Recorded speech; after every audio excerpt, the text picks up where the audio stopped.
কাকিমা তোমরা কেউ যাবে না? তোমরাও তো কেউ যাবে? না না, আমাদের না শ্বশুর বাড়ি থেকে বকবে, আর ঘরের বউ পাড়ায় পাড়ায় চাঁদা তুলে বেড়াবো, তাহলে আর শ্বশুর বাড়িতে থাকতে দেবে না।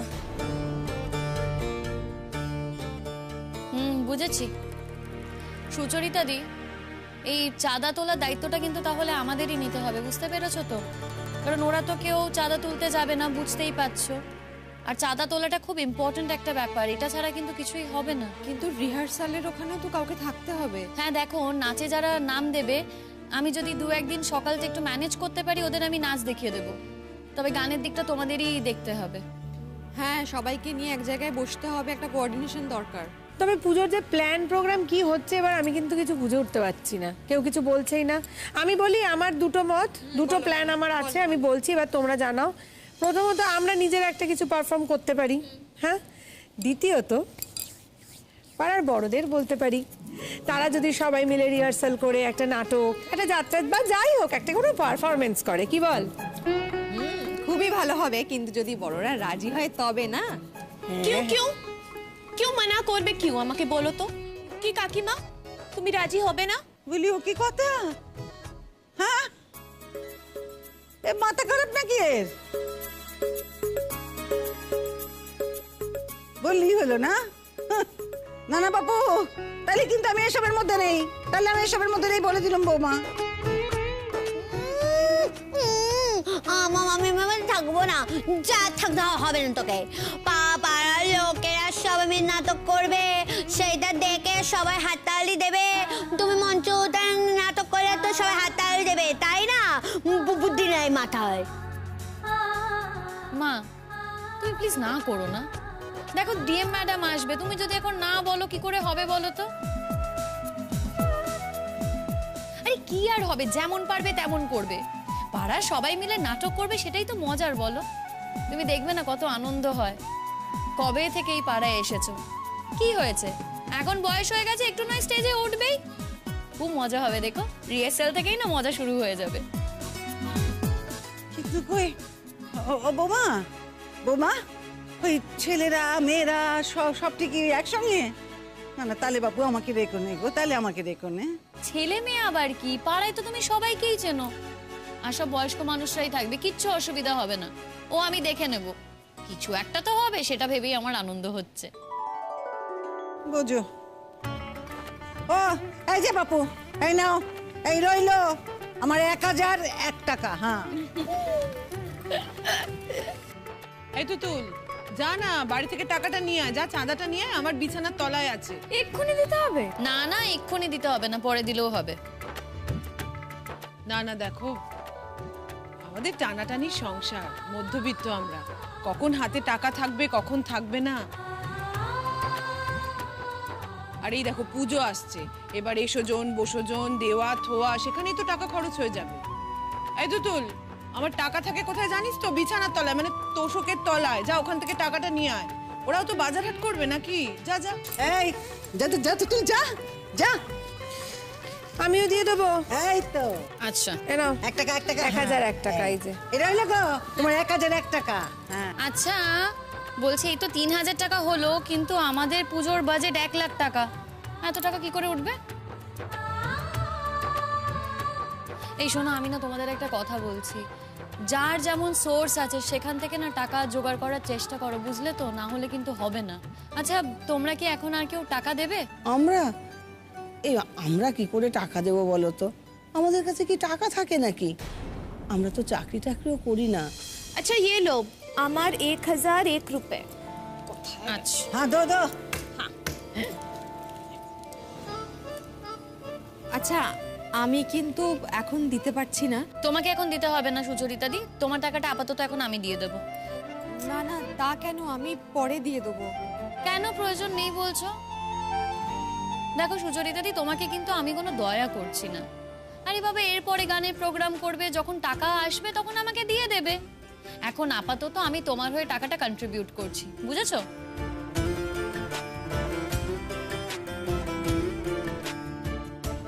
আচ্ছা শোনো, এই পুজোর কাজে কিন্তু বড়দেরকে থাকতে হবে, একদম ফল কাটা থেকে আরম্ভ করে সবকিছু। কি মা, রাজি তো? ও কি কথা, রাজি তো? যা নাচ নাচাচ্ছ বাপু, রাজি নেওয়া যায় কোথায়? হ্যাঁ হ্যাঁ, ফল কাটতে হবে, ফল কাটবো না তো কি করবো? তোমরা কি আর সময় পাবে কেউ? কেউ কেউ কিচ্ছু সময় পাবে না। না গো বৌমা, তাছাড়া ওই পুরুত মশাইকে ও নিয়ম কানুন বলে বলে বলে বলে করাতেই হয়তো আমি করে দেবো, কোন চিন্তা করো না। আচ্ছা শোনো, এই পুজোর 4 দিন কিন্তু আমরা বাড়িতে কেউ রান্না বান্না করবো না।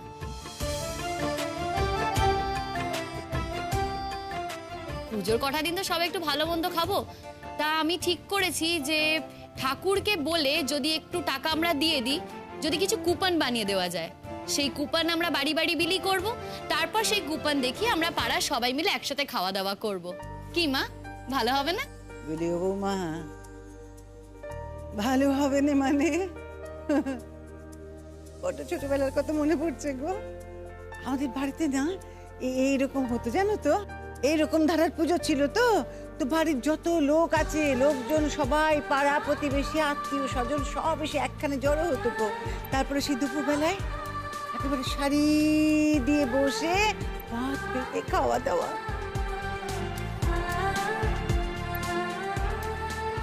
সে যে কি আনন্দের দিন ছিল ছোটবেলাটা। ভালো হবে, ভালো হবে, করো করো করো, ভালো হবে। বাড়িতে তো আর সম্ভব হবে না মা। ধরে নাও না, এই যে পাড়ায় যে পুজোটা হচ্ছে, এই যে আমরা সবাই মিলে এত আনন্দ করছি, এটাই একটা বড় বাড়ি। কি মা, ভালো লাগছে না? তাই তো ভাবতে হবে। ভালো লাগছে গো, ভালো লাগছে। আমার না খুবই আনন্দ হচ্ছে, খুব আনন্দ হচ্ছে আমার। শিমুল, আমাদের একদিন ফাংশন হবে তো? হ্যাঁ, হবে না মানে নিশ্চয়ই হবে। বৌদি ভাই, এ নাও ধরো। মাকে দাও। আরে ওর মধ্যে 1001 টাকাই আছে, তুমি রাখো না। কাকিমা, এই টাকা কিন্তু তোমারই রাখার কথা। তুমি না সেক্রেটারি? হ্যাঁ, তোমাকেই তো রাখতে হবে। রাখ রাখ রাখ। এই যে দাঁড়াও দেখি মা। হ্যাঁ দাও। এই হলো 4004 টাকা। তোমার হাতে দিলাম। আর যদি 1000 টাকা কেউ দিত না, তাহলে পুরোপুরি 5000 টাকা হয়ে যেত, জানো তো। সেটাই যা। আচ্ছা ঠিক আছে, আমি বরঞ্চ আমার টাকাটা দিয়ে দিচ্ছি, দাঁড়াও। কি ব্যাপার? কি হচ্ছে এখানে? বাড়িতে এত লোকজন কিসের? বাবা, বাড়ি তো আর বাড়ি নেই, একেবারে মাঠ হয়ে গেছে দেখছি। মা, এখানে কিন্তু এইসব তোমাদের রিহার্সাল এখানে কিছু করা যাবে না, ওদের বারণ করে দাও। বাড়িটা তো সবার, ওর একার নয়। সেই জন্য ও এই বাড়িতে থাকবে, আবার নিজের ইচ্ছে মতো কাজকর্মও করবে, সেটা তো হতে পারে না। মা কি করে বারণ করবে বলো তো? মা তো বারণ করতে পারবে না, কারণ মা তো নিজেই পার্টিসিপেট করছে।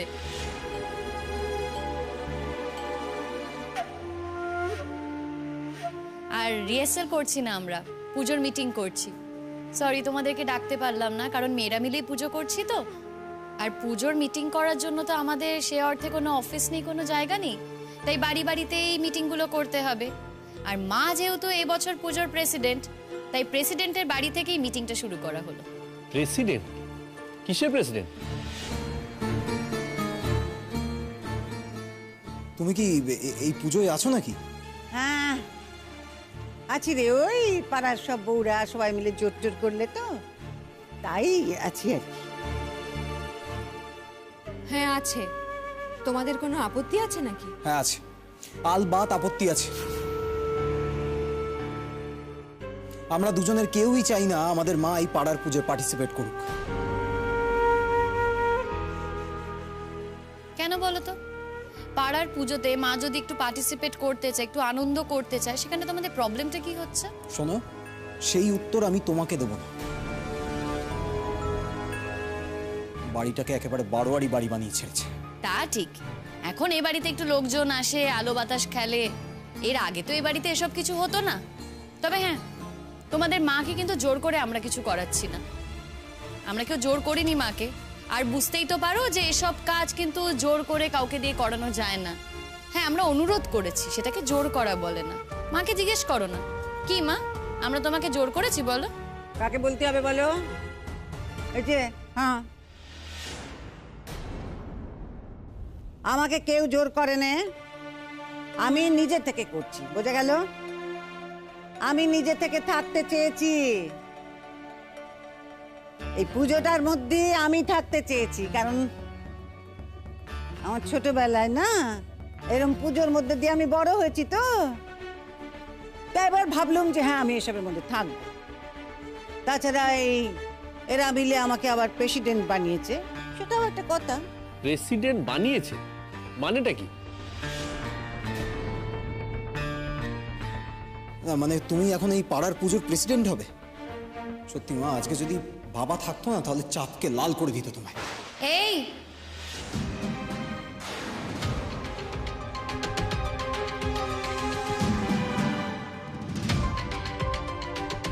মুখ সামলে কথা বলো। মায়ের সম্বন্ধে যদি এসব কথা বলো না, আমি তোমাকে চাপকে লাল করে দেব। কিভাবে কথা বলছো মায়ের সাথে? লজ্জা করছে না তোমার? কার সাথে কিভাবে কথা বলতে হয় সেটা জানো না? শেখোনি?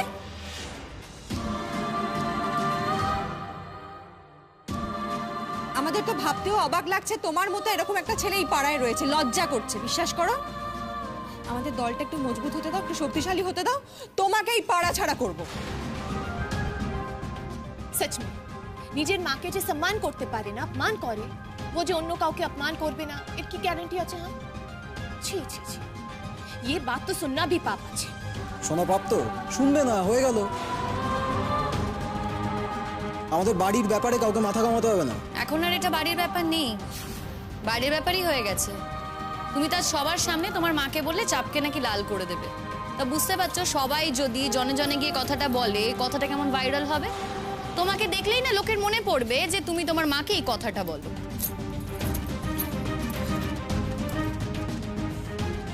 বলো, বলি তোর এত বড় সাহস, তুই আমাকে বললি কি না যে বাবা থাকলে তোমাকে চাপকে লাল করে দিত? এত বড় অপমান তুই আমাকে করতে পারলি? হ্যাঁ রে, তোর বাবা আমার গায়ে হাত তুলেছিল।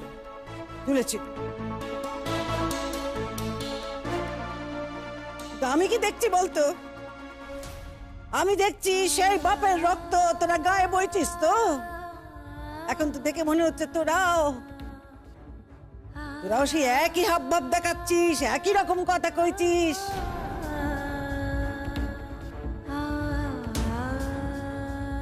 কি মনে হয় জানিস? মনে হয় যে এরপর আমি তোদের কথা না শুনলি তোরাও আমাকে চাপকে লাল করে দিতে পারিস। কি বল? মেয়েদের মাথায় চড়াতে নেই বেশি, দেখছিস তো? এই জন্যই বলি মেয়ে ছেলেদের বেশি মাথায় চড়াতে নেই।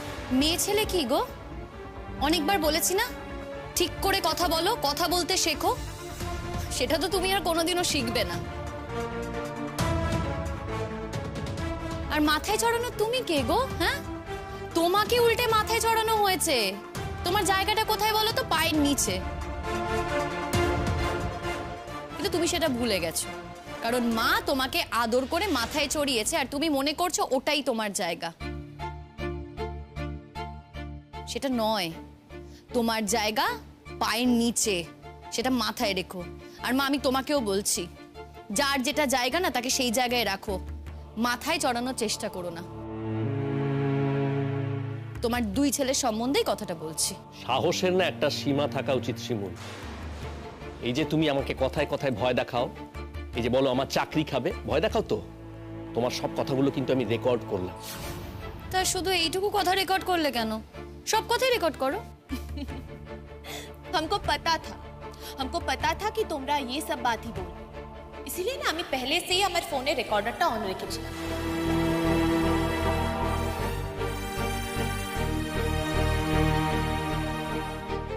और ये जो তুমি তোমার মাকে অসম্মান করছিলে, অপমান করছিলে, ये सब कुछ यहाँ पे रिकॉर्डेड। अब যাও না যাও, ওই রেকর্ডিংটা নিয়ে তোমরা কি করবে করো না। ইনফ্যাক্ট আমরা তো ভাবছি কি আমরা এই রেকর্ডিংটা নিয়ে কি করব।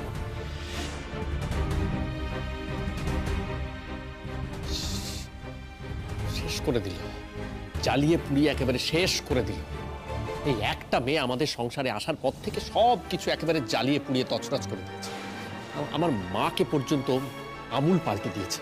শুধুমাত্র সেই জন্যে তোদের উচিত এই মেয়েটার কাছে কৃতজ্ঞ থাকা।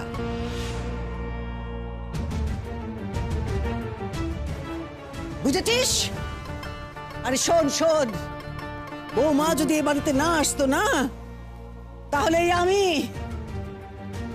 আমি কোনোদিনও আমার ওই আসল আমিটাকে, আমার ভেতরের ওই আমিটাকে খুঁজেই পেতুম নে।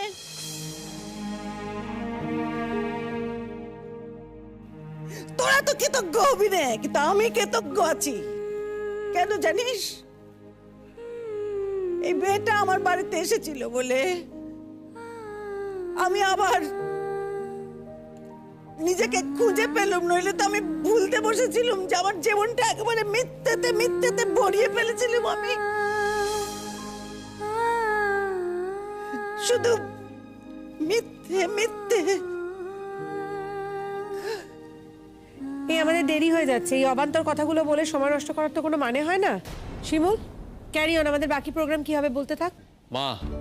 মা শোনো, আমি কিন্তু তোমাকে বারবার সাবধান করে দিচ্ছি, আমি বারণ করছি, এই বাড়িতে কিন্তু এসব মিছিল একেবারে চলবে না।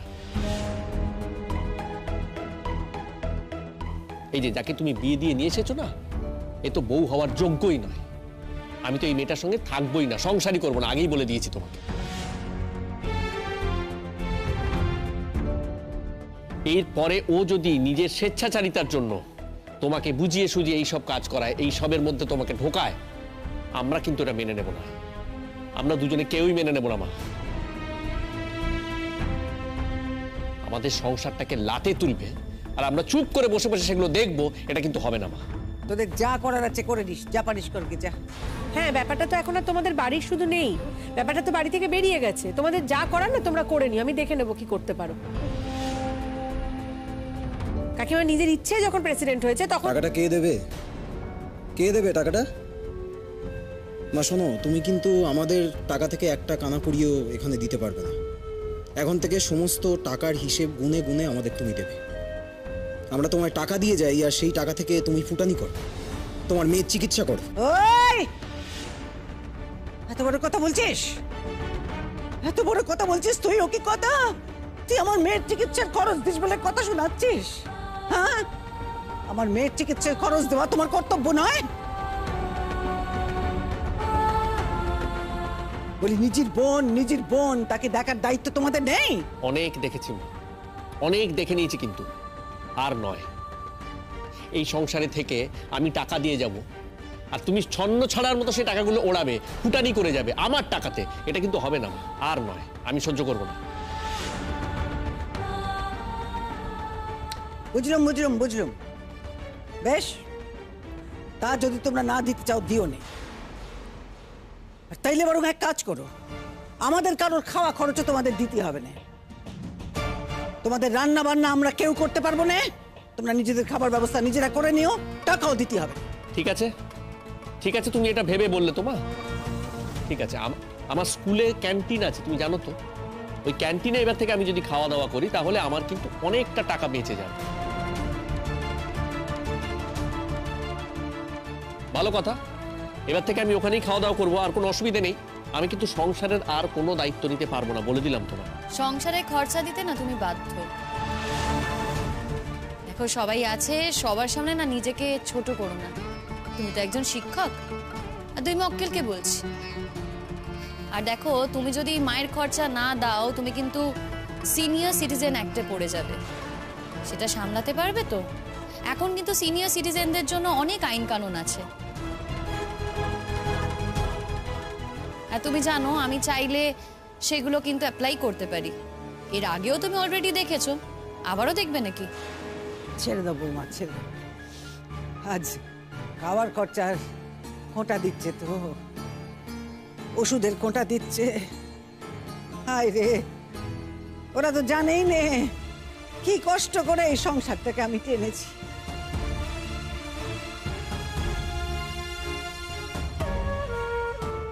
আমি আর ওদের পয়সা টয়সা খেতে চাই না গো বৌমা।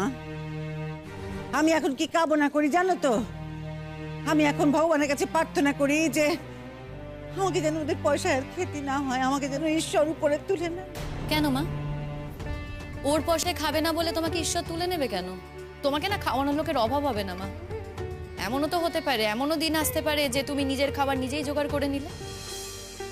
আমি কি করব? আমাকে তো ওষুধও কিনে দেবে না। ওষুধ না খেলে আমি তো তাড়াতাড়ি মরে যাব, আমার তো বেও হবে না।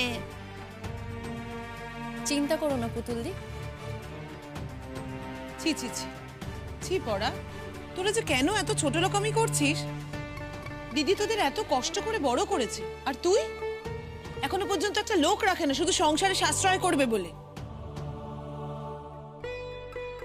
এমন বদলানোর বদলে গেলি যে বলছিস মাকে খাওয়াবি না। ও আচ্ছা আচ্ছা, আমরা এই বাড়িতে থাকবো, আমরাই সব করব, অথচ আমাদের কোনো কথা থাকবে না।